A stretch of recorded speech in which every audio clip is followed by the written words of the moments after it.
بسم اللہ الرحمن الرحیم۔ محترم ناظرین، 40 احادیث کا یہ سلسلہ چل رہا ہے۔ 17ویں حدیث حضرت عثمان ابن عفان رضی اللہ عنہ سے مروی ہے۔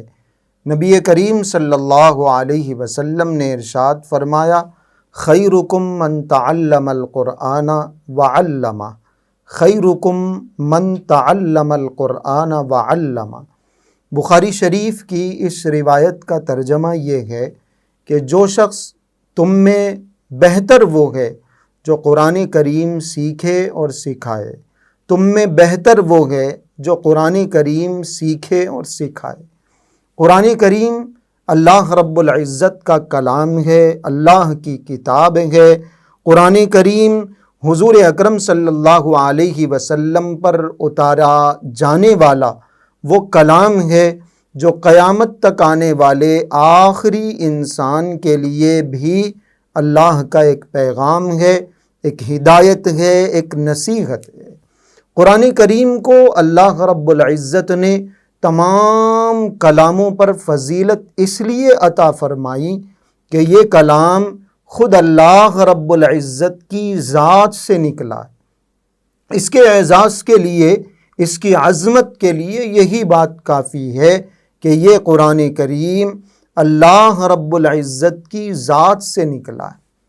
ہم عموماً ان لوگوں کو بہتر سمجھتے ہیں جن کے اخلاق اچھے ہوں، جن کا ملنا جلنا لوگوں کے ساتھ اچھا ہو، جن کا کردار اور کیریکٹر اچھا ہو، جن کے پاس پیسہ ہو، جن کے پاس کوئی بڑا اسٹیٹس ہو، کوئی بڑا عہدہ ہو۔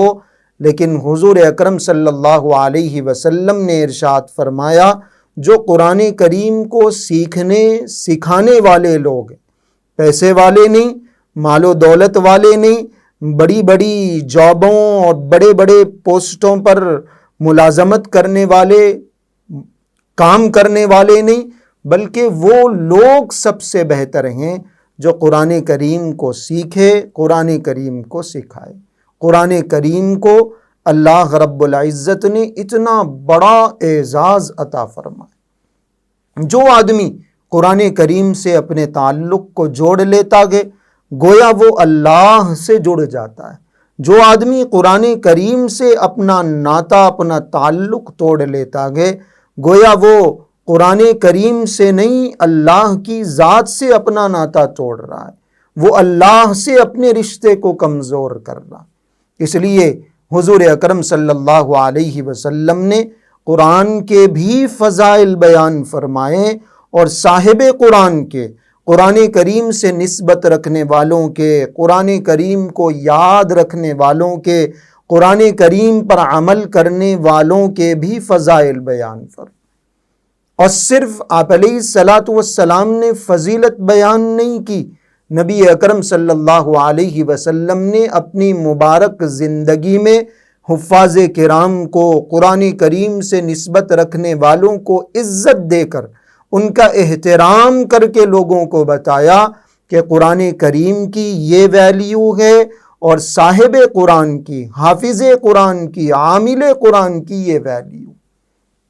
غزوہ احد ایک بڑا مشہور معرکہ ہے۔ ہم جانتے ہیں کہ مسلمان ایک جیتی ہوئی جنگ ہار گئے تھے، اور ایسا شدید معرکہ، ایسی سخت جنگ جس کے اندر مسلمانوں کا 10% حصہ کٹ چکا تھا۔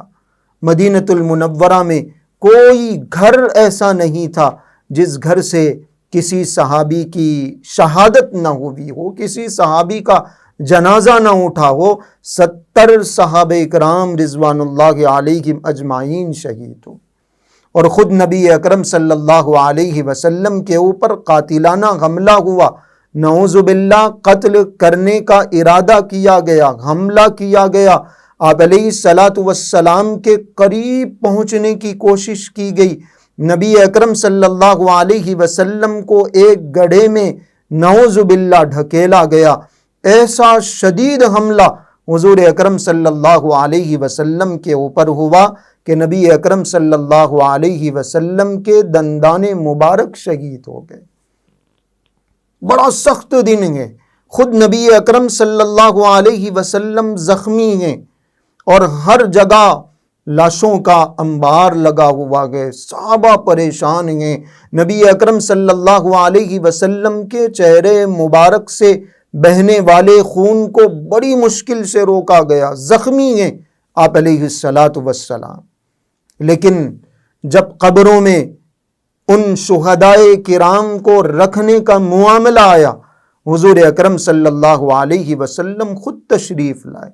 چونکہ شہید ہونے والے صحابہ زیادہ تھے، اس لیے ایک ایک قبر میں دو دو تین تین چار چار صحابہ کرام رضوان اللہ علیہم اجمعین کو دفن کیا جا رہا تھا۔ ایسی سختیوں میں، ایسی پریشانی میں، ایسی مشکلات میں جس کا جنازہ پہلے آتا، جس شہید کو پہلے لایا جاتا، اس کو چپ چاپ دفن کر دینا چاہیے، لیکن نبی کریم صلی اللہ علیہ وسلم نے باضابطہ اعلان فرمایا کہ جس کو قرآن کریم سب سے زیادہ یاد ہے اس کو سب سے پہلے قبر میں اتارا جائے گا۔ اور آپ علیہ الصلاۃ والسلام نے خود ٹھہر کر نگرانی فرمائی، اہتمام فرمایا۔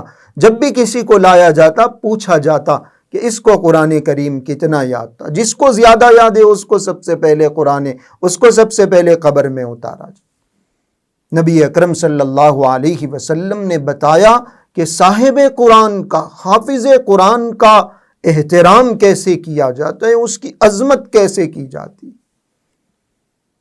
حضور اکرم صلی اللہ علیہ وسلم کی شفقت ہمیں معلوم ہے۔ ایک دوسرا واقعہ، نبی اکرم صلی اللہ علیہ وسلم کی اس امت سے محبت معلوم ہے۔ نبی اکرم صلی اللہ علیہ وسلم نے کیسے اپنے دشمنوں کو معاف کیا، ستانے والوں سے درگزر فرمایا، جان کے دشمنوں کو نبی اکرم صلی اللہ علیہ وسلم نے انعامات سے نوازا۔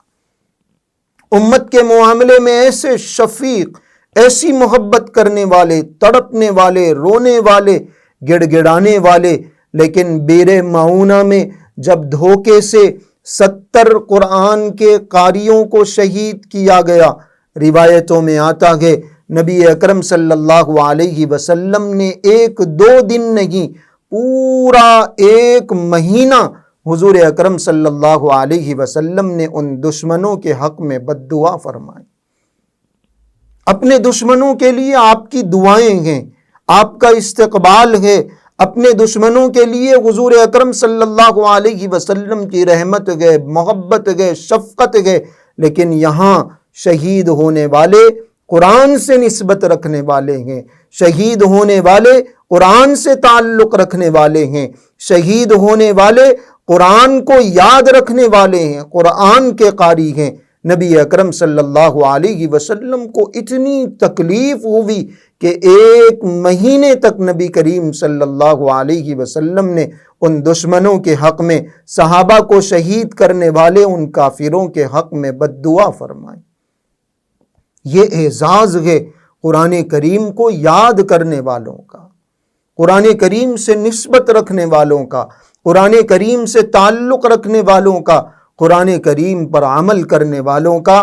یہی بات حضور اکرم صلی اللہ علیہ وسلم نے ارشاد فرمائی، خیرکم من تعلم القرآن وعلمہ، تم میں سب سے بہتر وہ ہے جو قرآن سیکھے اور قرآن سکھائے۔